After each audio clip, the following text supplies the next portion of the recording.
예, 오늘 제목은 관계를 파괴하는 죄라는 제목으로 레위기서 20장 1절에서 16절 말씀을 가지고 함께 나누도록 하겠습니다. 하나님 나라는 관계입니다. 하나님과의 관계입니다. 그래서 그 관계가 깨지면은 하나님 나라에 합류할 수가 없습니다. 왜냐하면 하나님과 깨어진 관계에는 죄이기 때문입니다. 죄란 헬라어로 하마르티아라고 합니다. 이것의 사전적 의미는 관역에서 벗어나다. 하나님에게서 벗어난 것은 죄라는 것입니다. 그러므로 죄를 해결하지 않고는 하나님과의 관계에 들어갈 수가 없습니다. 저와 여러분은 하나님과 관계하고 있으십니까? 관계하고 있지 않으시다면 죄를 해결하고 가야 합니다. 그 죄를 해결하고 하나님과 연결할 수 있는 유일한 길은 우리의 구원자 되신 예수 그리스도 분이십니다. 그러므로 우리 모두는 오직 예수로 살아야 할 줄로 믿습니다. 그러면 오늘 본문을 통해서 하나님과의 관계를 깨는 것들이 어떠한 것들이 있는지 살펴보도록 하겠습니다. 첫째로 하나님과의 관계 파괴. 하나님과의 관계 파괴. 1절에서 5절을 보면은 우상 숭배입니다. 하나님과의 관계를 파괴하는 것은 우상 숭배랍니다. 1절에 보면은 하나님께서 모세에게 말씀하십니다. 너는 이스라엘 자손에게 말하라는 것입니다. 그리고 그 주민들에게까지도 말하라는 것입니다. 그것은 자기 자식을 몰렉에게 주는 사람은 반드시 죽이라는 것입니다. 그 땅의 백성이 그를 돌로 쳐 죽이라는 것입니다. 그리고 하나님께서도 그런 사람에게 진노하여 그를 자기 백성에서 끊어지게 하겠다는 것입니다. 언약 백성에서 아주 제외시켜 버리시겠다는 것입니다. 왜냐하면 그들이 자기 자식을 몰렉에게 바쳐서 하나님의 성소를 부정하게 하고 하나님의 이름을 거룩하게 하는 것들을 더럽혔기 때문이라는 것입니다. 하나님이 주신 생명을 산채로 인신 제사를 드리는 것은 하나님이 금하시는 것을 정면으로 대적하는 것이기 때문에, 그리고 만일 그 사람이 자기 자식을 몰렉에게 주는 것을 그 땅의 사람이 눈감아주고 그를 죽이지 않으면 내가 그 사람과 그의 가문에 진노하여 그와 그를 본받아 몰렉과 음행하는 모든 자들을 그들의 백성 가운데에서 끊어버리겠다. 이렇게 말씀하십니다. 이러한 행위를 눈감아 주었다는 것을 보면 이것은 공공연히 행해졌다는 의미입니다.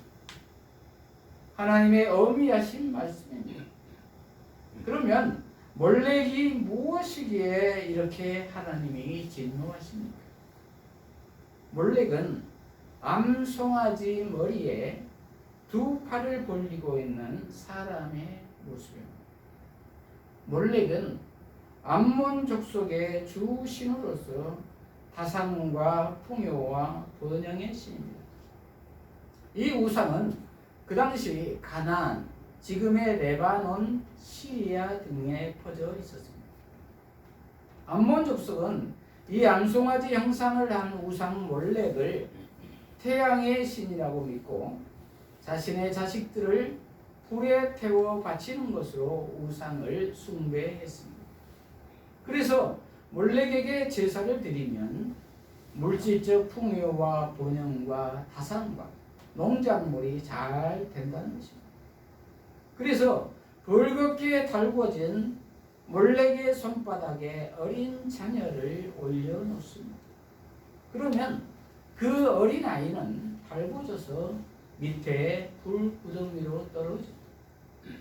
그러면 몰렉신이 노하는 것을 보류하고 모든 풍요와 번영을 준다는 것입니다. 나의 풍요와 번영을 위해서, 우리의 풍요와 번영을 위해서 자식을 바쳐서 희생시키는 것이죠. 지극히 이기적인 발상입니다. 우리의 전래 동화에도 심청전을 보면은 심청이를 공양미 300석에 팔아넘겨서 바다의 용왕신에게 바치는 이야기가 있잖아요. 효심을 미화시킨 것이지만 그것은 아니라는 것입니다. 희생시킨 것이죠. 인간이 연약하기 때문에 거대한 바다를 통솔하는 용왕신이 있을 것이다, 이렇게 생각한 것이죠. 그래서 혼돈의 신, 바다의 신, 용왕신에게 제물을 바치는 것이죠. 그런데 용왕신이 실제로 있습니까? 없지요.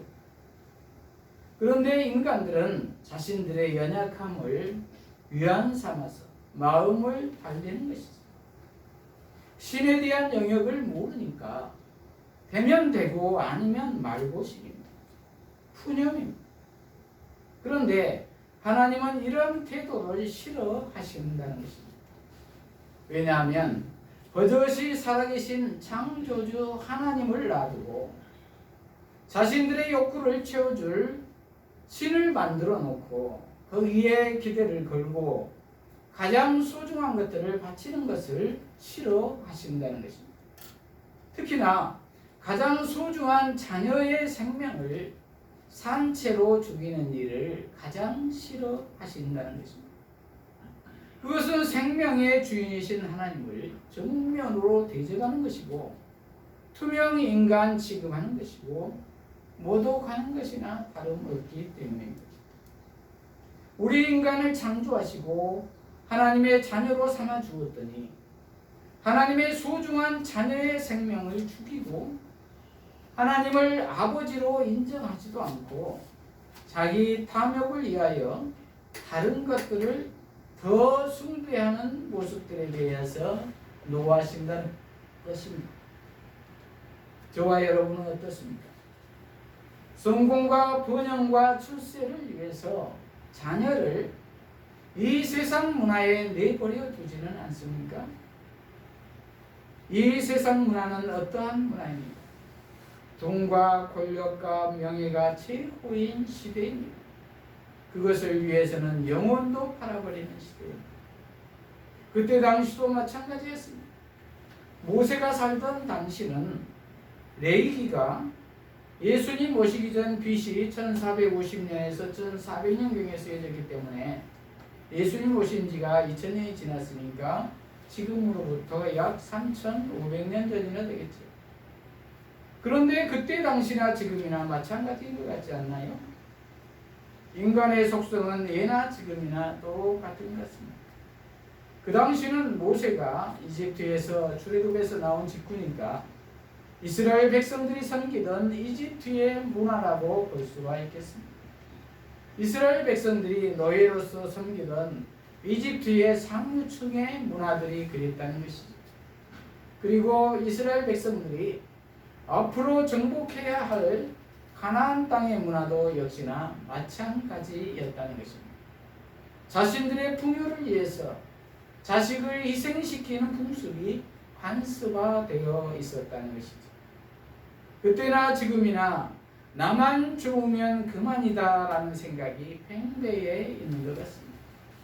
그래서 사도행전 17장 22절 23절을 보면은 바울 사도가 아테네에서 언급한 너희가 범사에 종교심이 많도다. 알지도 못하는 신에게 잊지도 않는 신에게 제사를 지낸다는 것입니다. 지금도 배를 만들면 진수식을 할 때 돼지머리 갖다 놓고 코에 돈 뽑아놓고 안전을 지켜주라고 빌면서 절하지 않나요? 회사 사장이나 회장님들이 선수 먼저 모범을 보이지요. 참 웃기지도 않는 일이지만 실상은 관습대로 아무 문제의식 없이 그러한 행동을 한다는 것입니다. 그런데 하나님은 이것들을 아주 싫어하신다는 것입니다. 싫어하심을 넘어서 진노하신다는 것입니다. 그래서 아주 언약 백성에서 끊어버리시겠다는 것입니다. 이 얼마나 무서운 말씀입니까? 그러므로 자녀를 우상에게 맡겨버려서는 안 될 것입니다. 그리고 우리 자신도 우상을 섬기지 않아야 할 것입니다. 그러할 때 하나님과의 관계가 정상화될 것입니다. 또 한 가지는 6절에서 8절에 신접한 자와 영매들을 따라가지 말라는 것입니다. 그러면 하나님의 얼굴을 그에게서 돌리겠고 백성 가운데서 끊어버리시겠다고 합니다. 그리고 그들을 음행하는 자라고 표현했습니다. 죽은 영혼을 달린다고 유혹하는 귀신들에게 놀아나는 것이죠. 속는 것이죠. 그러므로 우리는 사주팔자나 전보로 가거나 무당을 찾아가서는 안 될 것입니다. 그것들이 실제로 있어서라기보다는 속는다는 것입니다. 마귀는 거짓의 아비요 속이는 영이지요. 그래서 마음을 빼앗긴다는 것입니다. 그래서 그런지 언젠가 이사를 오고 보니 손 없는 날 이사들 한다고 용달차를 구할 수가 없더군요. 그래서 7절에서 8절에 말씀합니다. 너희는 스스로 깨끗하게 하여 거룩할지어다. 나는 여호와 너희의 하나님 여호와이니라. 너희는 내 규례를 지켜 행하라. 나는 너희를 거룩하게 하는 여호와니라. 이렇게 얘기하고 있습니다. 스스로 깨끗하게 자신을 깨끗하게 하여 거룩하게 하라는 것입니다. 그리고 율례, 규례를 지켜 행하라는 것입니다. 그리고 나는 너희를 거룩하게 하는 여호와이니라. 이렇게 기록하고 있습니다. 거룩하게 하는 주체가 내가 아니라 여호와라는 것입니다. 하나님이 거룩하게 해주셔야 거룩하게 될 수가 있다는 것입니다. 그러므로 내 힘으로는 안 된다는 것입니다. 왜냐하면 우리는 연약한 육신을 가지고 있기 때문입니다. 우리가 예수를 믿어야 할 이유입니다. 그러므로 예수님이 도와주셔야 합니다. 예수님이 하셔야 합니다. 예수님이 내 안에 주인이 되어야 합니다. 그럴 때 능히 감당할 수가 있습니다. 그러므로 요한계시록 3장 20절 말씀처럼 예수님이 문 밖에 서서 두드리실 때 우리는 문을 열고 받아들여야 할 것입니다. 영접해야 한다는 말입니다. 그리하면 예수님은 나와 더불어 먹고 나의 주인이 되어 주실 것입니다. 그럴 때 예수님이 친히 하시니까 우상을 숭배하지 않고 오직 하나님만을 섬기게 될 줄로 믿습니다. 둘째로 부모와의 관계 파괴. 9절을 보면은 하나님이 경고하는 것은 부모를 저주하는 것이다 라고 있습니다. 그런 사람은 반드시 죽이라고 합니다. 왜냐하면 부모는 이 땅에서 우리에게 육신의 생명을 주셨기 때문에 하나님의 권위를 대신한다는 것입니다. 그래서 10계명 중에 제5계명에 부모를 공경하라고 넣어뒀습니다.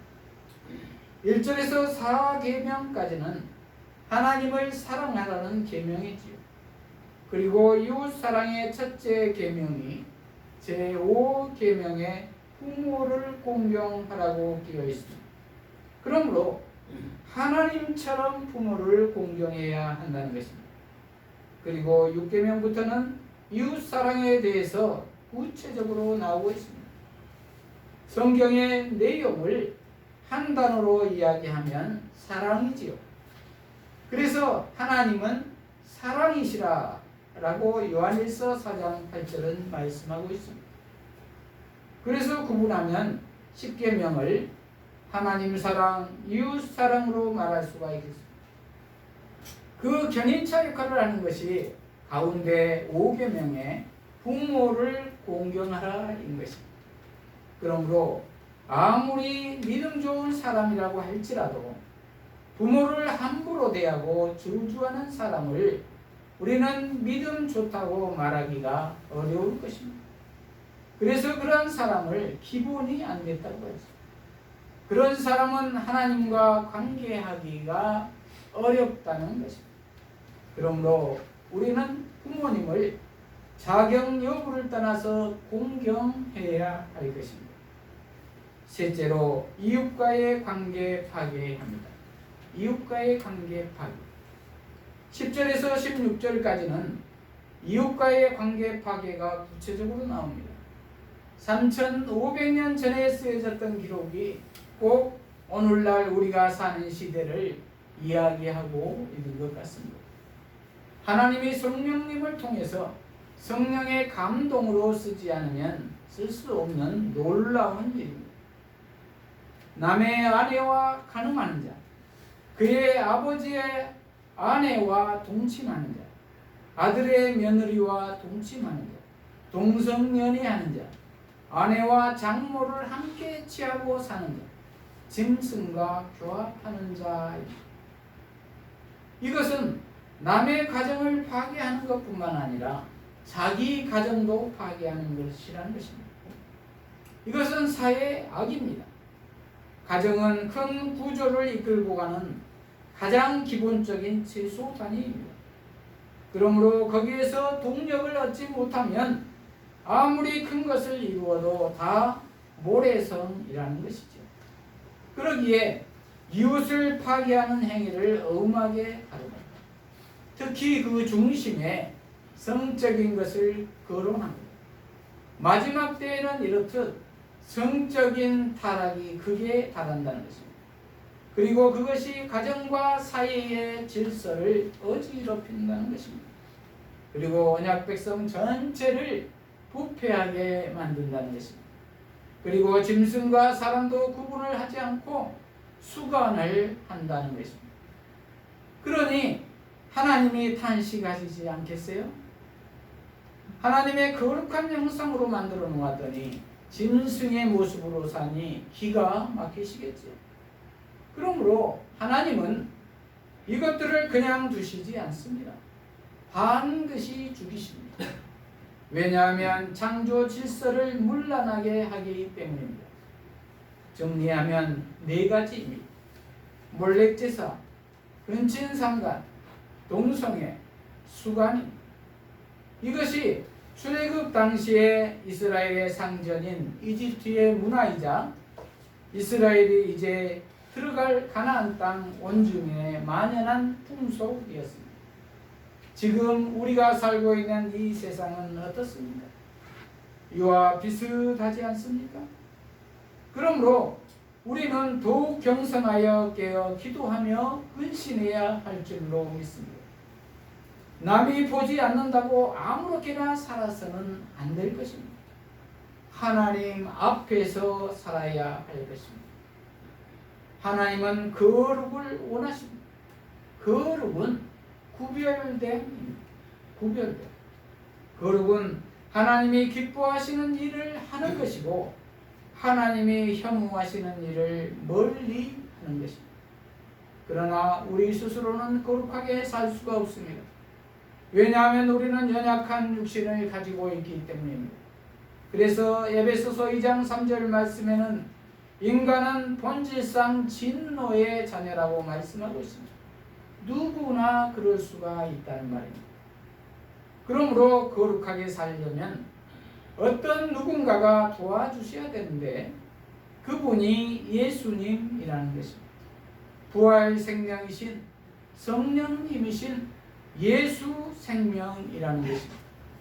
그러므로 거룩하려면 구별되려면 반드시 예수 생명 안에 거해야 될 것입니다. 말씀을 마무리합니다. 하나님 나라는 관계입니다. 하나님과의 관계입니다. 그러므로 끊어져 있다면 지금 연결해야 합니다. 그러려면 우리는 먼저 관계를 파괴하지 않아야 합니다. 첫째로 하나님과의 관계를 파괴하지 않아야 합니다. 그것은 우상 숭배를 하지 않는 것입니다. 그리고 자녀를 이 세상 문화에 팔아 넘겨서는 안 됩니다. 둘째로 부모와의 관계를 파괴하지 않아야 합니다. 부모님을 공경해야 합니다. 아무리 자격이 안 되더라도 하나님을 섬기듯 부모님을 공경해야 합니다.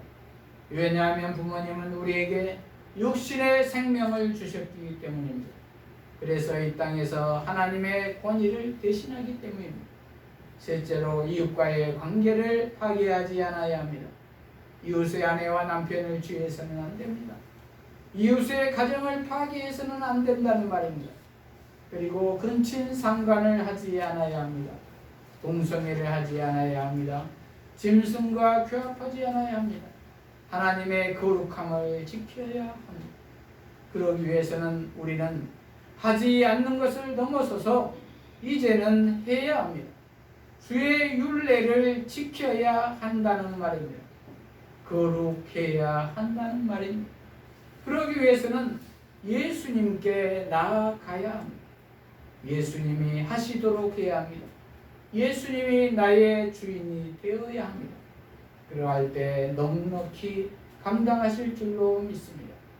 이러한 우리 모두가 되어서 예수님 안에서 거룩함으로 하나님과 영원히 관계하며 사는 저와 여러분이 되시기를 축복합니다. 기도하십시오.